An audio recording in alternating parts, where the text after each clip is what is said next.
चलिए दोस्तों, तो ये 17 फरवरी सेकंड शिफ्ट का यूपी कांस्टेबल जो पुलिस की भर्ती आई है उसका सेकंड शिफ्ट का पेपर है, जिसके हिंदी के क्वेश्चन मैं आपको हल करा रहा हूँ। तो देखेंगे एक एक क्वेश्चन को करके हम लोग। इसमें जो पहला क्वेश्चन दिया है, ये पहला क्वेश्चन दिया है निम्नलिखित में से किस वाक्यांश के लिए दिया गया शब्द सुसंगत है, मतलब सही है। तो आज से अंत, इसके लिए एक जो है शब्द होता है आद्योपांत, अर्थात आपका ऑप्शन बी सही हो जाएगा। और होनहार का मतलब होता है जो होने वाला हो, यहाँ दिया गया जो पहले हो गया हो। जो पढ़ा ना गया हो, अपठनीय होता है, इससे पढ़ा ना जा सके। जो पढ़ा ना गया हो इसके लिए अपठनीय नहीं होगा। तो कुल मिला के आपका ऑप्शन बी सही हो जाएगा। चलिए और हम लोग आगे बढ़ते हैं और देखते हैं 59 नंबर क्वेश्चन को। 59 नंबर क्वेश्चन कह रहा है कि सूक्ष्म भिन्नार्थक शब्द युग्म में निर्वाद और निर्विवाद का उचित अर्थ क्या होगा। देखिए दोस्तों, जब इस प्रकार के शब्द का अर्थ चुनना हो तो उसी क्रम में चुनना होता है। जैसे सबसे पहले निर्वाद का जो सही अर्थ होगा वो पहले होना चाहिए और निर्विवाद का बाद में। तो एक तो निर्वाद मान लीजिए आप नहीं जानते हो, हम नहीं जानते हैं, लेकिन निर्विवाद को तो हम लोग जानते हैं। निर माने जो नहीं हो जिसमें, और विवाद में विवाद जिसमें कोई विवाद ना हो। और ना हो के लिए रहित लगता है, हो के लिए सहित लगता है।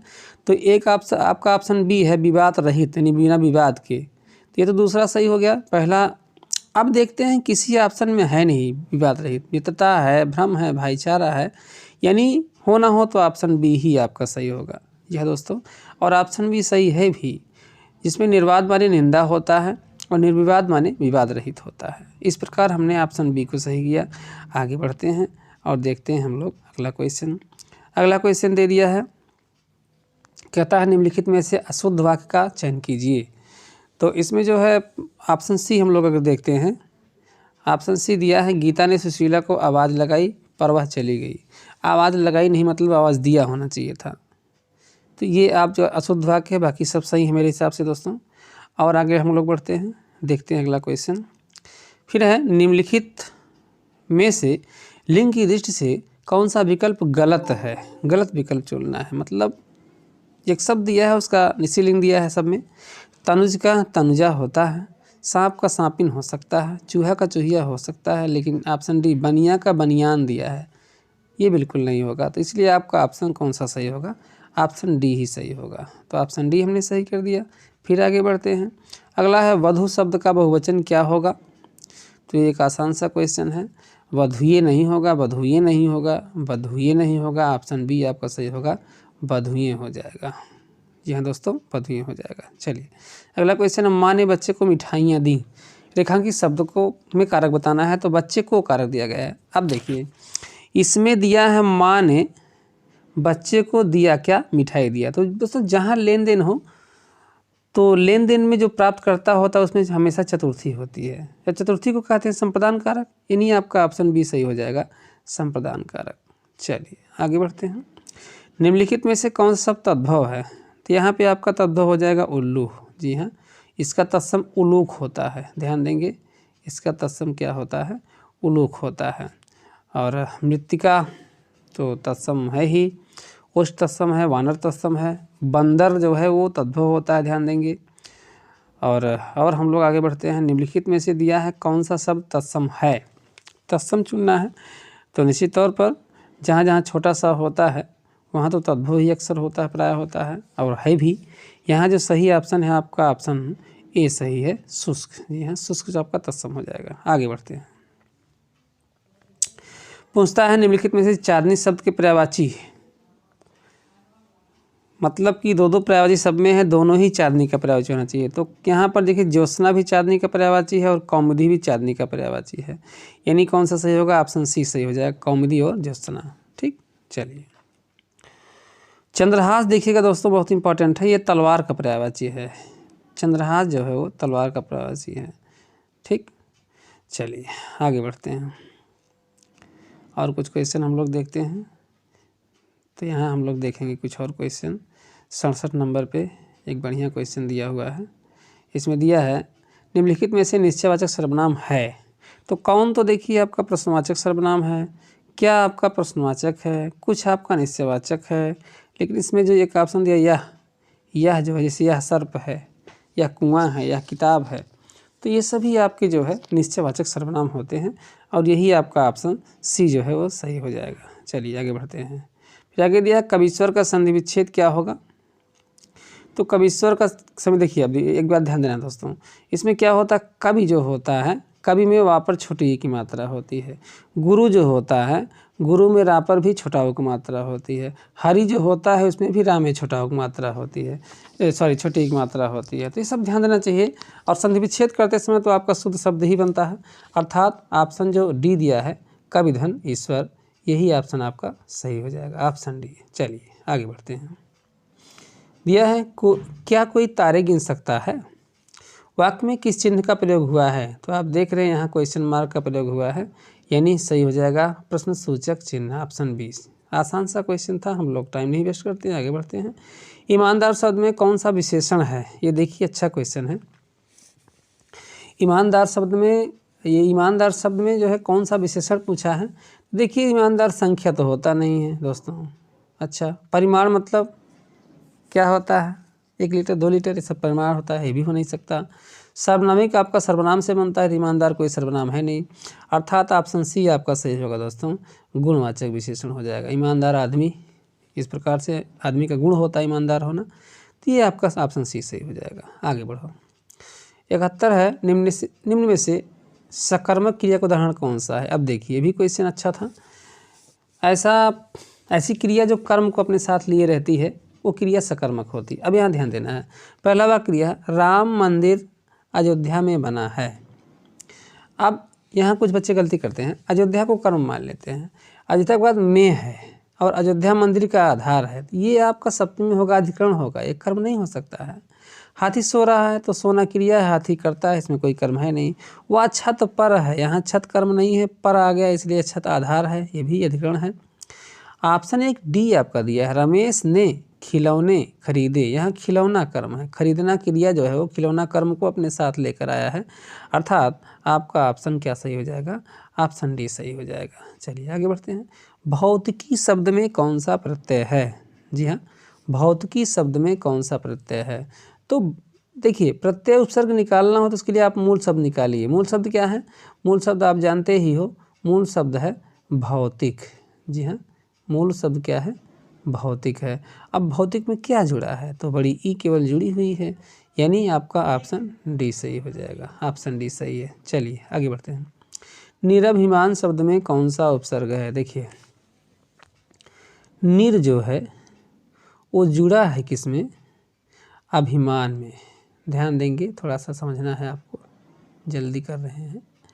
निर जुड़ा है अभिमान में, अगर निर पूरा होता तो इसमें छुटाया था, ये भी छुटाया था, निराभिमान हो जाता जुड़ने के बाद, लेकिन नहीं हुआ, निर्भिमान है, यानी इसका मतलब है ये रा आधा था, आधा रा से अभिमान वाला छोटा रा मिल गया, पूरा रा हो गया, तो आपका निराभिमान हो गया, यानी आपका ऑप्शन बी सही होगा। नी और रा में जो हलंत है ये वाला सही नहीं होगा, अगर ये होता तो अभिमान के साथ मिलकर दीर्घ संधि चल जाती और निराभिमान हो जाता, इसलिए ऑप्शन कौन सा सही होगा, ऑप्शन बी सही होगा। चलिए देखते हैं 74 नंबर क्वेश्चन। निम्नलिखित में से किस विकल्प में सही समास विग्रह नहीं हुआ है। अच्छा देखिए, जब नहीं होता क्वेश्चन में हमको दिखाई नहीं पड़ता है, इसको ध्यान से आपको देखने की आवश्यकता होती है। देखिए वेद पुराण, ये द्वंद्व समास है, वेद और पुराण सही है। नवनिधि, अब देखिए ये नव नई संख्या नहीं है, ये नव नहीं है, ये ना वा है, मतलब न्यू नया, तो इसका मतलब देखिए निधि कैसी है, नई निधि है, तो 9 प्रकार निधियाँ इसका दिया गया है, अर्थात यही आपका जो है समास विग्रह सही नहीं हुआ है। आगे है आगे फिर आपका दिया है यज्ञशाला, यज्ञशाला एक क्रियाशाला सही है। देहलता, लता रूपी देह, ठीक है, सब सही है, यही आपका ऑप्शन भी हमारे हिसाब से सही हो जाएगा दोस्तों। आगे और बढ़ते हैं और हम प्रश्नों को देखते हैं। ये 17 फरवरी सेकंड शिफ्ट का पेपर है, उसमें जो हिंदी क्वेश्चन आए थे वो सभी हम आपको दिखा रहे हैं। देखिए आकर्षण का विलोम क्या होगा, तो बहुत ही फेमस विलोम है, आकर्षण का विलोम जो है वो विकर्षण होता है, ध्यान देंगे। अगला क्वेश्चन देखते हैं। अगला है सब ओर से विपत्ति का होना इस अर्थ के लिए सही लोकोक्ति निम्नलिखित में से कौन सी है। तो आगे कुआं और पीछे खाई, मतलब सबों से दिक्कत है, सबों से विपत्ति है। ये तो होगा नहीं, एक करेला तुझे नीम पर चढ़ा, दुर्गुण ही दुर्गुण होना। एक अनार 100 अनार, एक वस्तु हो और बहुत अधिक लोग उसको प्राप्त करना चाहें। ऊँट कुम्भ में जीरा, बहुत ज़्यादा पाने की चाहत और थोड़ा सा मिले।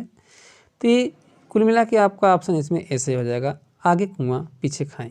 चलिए और हम लोग आगे बढ़ते हैं। शांत रस का स्थायी भाव पूछ लिया है, बहुत आसान सा क्वेश्चन है। तो शांत रस का स्थायी भाव क्या होता है? निर्वेद होता है, सभी लोग इसको जान रहे होंगे। जुगुप्सा किसका स्थायी भाव है? तो विभत्स रस का। शोक किसका? करुण रस का। क्रोध किसका? रौद्र रस का। तो सुबह वाले शिफ्ट में क्रोध का पूछा था, इसमें देखिए पूछ लिया शांत का, तो इसलिए ऑप्शन आपका बी सही हो जाएगा। और देखते हैं हम लोग, शिल्पगत आधार पर दोहे का उल्टा छंद कौन सा होता है? देखिए फर्स्ट शिफ्ट में भी सोरठा को लेकर क्वेश्चन आया था, ये भी सोरठा वाला क्वेश्चन है। शिल्पगत आधार पर जो है वो दोहे का उल्टा सोरठा ही होता है मित्रों। क्यों? क्योंकि दोहे के विषम चरणों में 13 मात्रा होती है और सम चरणों में 11 मात्रा होती है, जबकि सोरठा के विषम चरणों में 11 मात्रा होती है और सम चरणों में 13 होती है, इसलिए सोरठा ही विपरीत होता है। इसलिए आपका ऑप्शन कौन सा सही होगा? ऑप्शन सी सही हो जाएगा। चलिए फिर एक बहुत फेमस उदाहरण दिया है, बहुत पुराना, जिसको हम समझते हैं सबका सही हो गया होगा दोस्तों। ये दिया है, रहीमन पानी राखी बिन पानी सब सुन, और पानी गए न उबरे मोती मारस चुन। सिंपल है, अलंकार पूछ लिया है। तो ये श्लेष अलंकार का बहुत प्रसिद्ध उदाहरण है। जैसे अमक का कनक कनकते 100 गुनी है, वैसे श्लेष का रहीमन पानी राखी है। तो ऑप्शन ए जो है वो आपका सही हो गया। चलिए फिलहाल और आगे हम लोग बढ़ते हैं। आगे दिया है, निम्नलिखित में से कौन सा शब्द अनिखार्थी शब्द है, भेद से संबद्ध नहीं है? देखिए तो यहाँ ऑप्शन हमारे हिसाब से ऑप्शन जो है इसका डी सही हो जाएगा, रहस्य। बाकी मूल्य, प्रकार और भिन्नता ये अनिखार्थी शब्द हो सकते हैं। ऑप्शन डी आपका नहीं हो सकता, इसलिए ऑप्शन डी सही हो जाएगा। और आगे बढ़ते हैं। तो दिया है, गाय मीठा दूध देती है, यह वाक्य किस काल का है? तो ये सामान्य वर्तमान काल का, सामान्य क्रिया हो रही है, सामान्य वर्तमान काल आपका सही हो जाएगा, ऑप्शन ए सही हो जाएगा। चलिए तो अब हम लोग और आगे बढ़ते हैं। अगला क्वेश्चन दिया है, उमा से पढ़ा नहीं जाता। दोस्तों देखिए, जब कहीं हो नहीं हो वाक्य में, ठीक, नहीं हो और कुछ ना होने को प्रदर्शित किया जाए, विवशता प्रदर्शित किया जाए, तो वहाँ आपका भाववाच्य होता है। क्या होता है? भाववाच्य होता है। कर्म से शुरू होने वाला वाक्य कर्मवाच्य होता है और कर्ता शुरू होने वाला वाच्य कर्तृवाच्य होता है। ये सभी आप वाच्य का वीडियो पड़ा हुआ है हमारे वीडियो पर, हमारे चैनल पर, आप जाके वहाँ देख सकते हैं। चलिए तो फिलहाल इसका ऑप्शन सी सही हो जाएगा। और आगे दिया है, कान पर जूं ना रेंगना मुहावरे का अर्थ निम्नलिखित में से कौन सा है? तो कान पर जूं ना रेंगना का आसान सा मुहावरा है, इसका मतलब होता है कुछ असर ना होना। तो ऑप्शन सी आपका सही हो जाएगा। ठीक, चलिए और हम लोग आगे बढ़ते हैं और देखते हैं कि और क्या कुछ क्वेश्चन दिया गया है। देखिए पैसेज वाला क्वेश्चन है साथियों। निम्नलिखित को पढ़कर मुझे प्रश्नों का उत्तर दीजिए। 84 से 88 तक ध्यान दीजिएगा। पैसेज आपने पढ़ा होगा, पढ़ लीजिएगा। हम आपको डायरेक्ट आंसर बता रहे हैं ताकि समय आपका बच जाए। दिया है, पहले गद्यांश का उचित शीर्षक जो है वो चुनिए। तो हमारे हिसाब से इसका जो शीर्षक उचित होगा वो होगा ऑप्शन बी, श्रम सुदृढ़ जीवन का आधार। चलिए अगला 85 है, पूछ रहा समस्त का पर्यायवाची क्या होगा? तो आसान है, सिंपल है, समस्त का पर्यायवाची संपूर्ण होता है। फिर अगला क्या रहा है, महात्मा गांधी का समस्त जीवन दर्शन श्रम सापेक्ष था, आशय स्पष्ट कीजिए। तो इसका आशय मतलब आपका ऑप्शन जो है डी हो जाएगा, महात्मा गांधी के सभी विचार श्रम पर आधारित थे। और हम लोग आगे बढ़ते हैं। तो यहाँ पर आपको मिलता है क्वेश्चन 87 नंबर, गांधी जी पापी किसे मानते थे? तो ऐसे लोग को पापी माना है पैसेज के अनुसार जो श्रम ना करे, ठीक है, बिना श्रम के ही वो जो है अपना भोजन करें, बैठे रहें, आराम करें, उनको उन्होंने पापी कहा है गद्यांश में। तो यहाँ पर क्या है, गद्यांश के आधार पर चोर की परिभाषा क्या है? तो चोर की परिभाषा महात्मा गांधी ने बताया है, ये ऑप्शन सी, बिना श्रम भोजन करना। जी हाँ, बिना श्रम के भोजन करना उसको चोर कहा है। चोर की परिभाषा बताया है महात्मा गांधी जी ने। 89 है, वह बिल्कुल थक गया है इस वाक्य में कौन सा क्रिया विशेषण है? वह बिल्कुल थक गया है। देखिए बहुत इंपॉर्टेंट क्वेश्चन दे दिया है। कालवाचक क्रिया, तो काल तो इसमें समय तो बताया नहीं गया है। ऑप्शन बी को भी छोड़िए, सी को देखिए। परिमाणवाचक क्रिया विशेषण, तो इसमें क्रिया का परिमाण जो है वो इस तरह से परिलक्षित नहीं हो रहा है कि उसका परिमाण बताया गया, मात्रा बताया गया हो। फिलहाल इस क्वेश्चन में थोड़ा सा कन्फ्यूजन है, ठीक है। तो ये फिलहाल अभी हम आपको ऑप्शन सी सही कर रहे हैं, क्योंकि इसमें स्थान नहीं बताया गया। ये रीतिवाचक हो सकता है। ऑप्शन बी और सी में मुझे सस्पेंशन थोड़ा शंका लग रहा है। फिलहाल अभी ऑप्शन सी सही कर रहा हूँ। आंसर किए आने के बाद देखिएगा कौन सा आयोग इसको सही मानता है। अगला क्वेश्चन है, निम्नलिखित में से मृदु शब्द का पर्यायवाची शब्द कौन सा नहीं है? कौन सा नहीं है? देखिए नहीं किया है। तो कोमल तो होता ही है, मसृण भी होता है। मसृण मतलब भी कोमल होता है। मुलायम माने कोमल होता है। कूल माने किनारा होता है। कूल माने नदी का किनारा होता है। तो यही आपका जो है सही नहीं है। ऑप्शन बी आपका इसलिए सही हो जाएगा। चलिए आगे फिर देखते हैं। श्रुतिसम भिन्नार्थक शब्द युग में दिन दिन का, दिन माने तो दिवस होता है, दिन माने दुखी होता है। देखते हैं। तो दिवस अमीर दिया, दिवस गरीब। ऑप्शन बी आपका दिया है, तो ऑप्शन बी आपका सही हो जाएगा दोस्तों। Option B is the right option. चलिए थोड़ा ब्रश की साइज बढ़ा लेता हूँ मैं। तो ये हो गया। चलिए और आगे देखते हैं। आँखों के सामने वाक्यांश के लिए निम्नलिखित में से सही शब्द क्या होगा? तो देखिए जो आँखों के सामने हो उसको तो प्रत्यक्ष कहते हैं, जो आँखों के सामने ना हो उसको परोक्ष कहते हैं।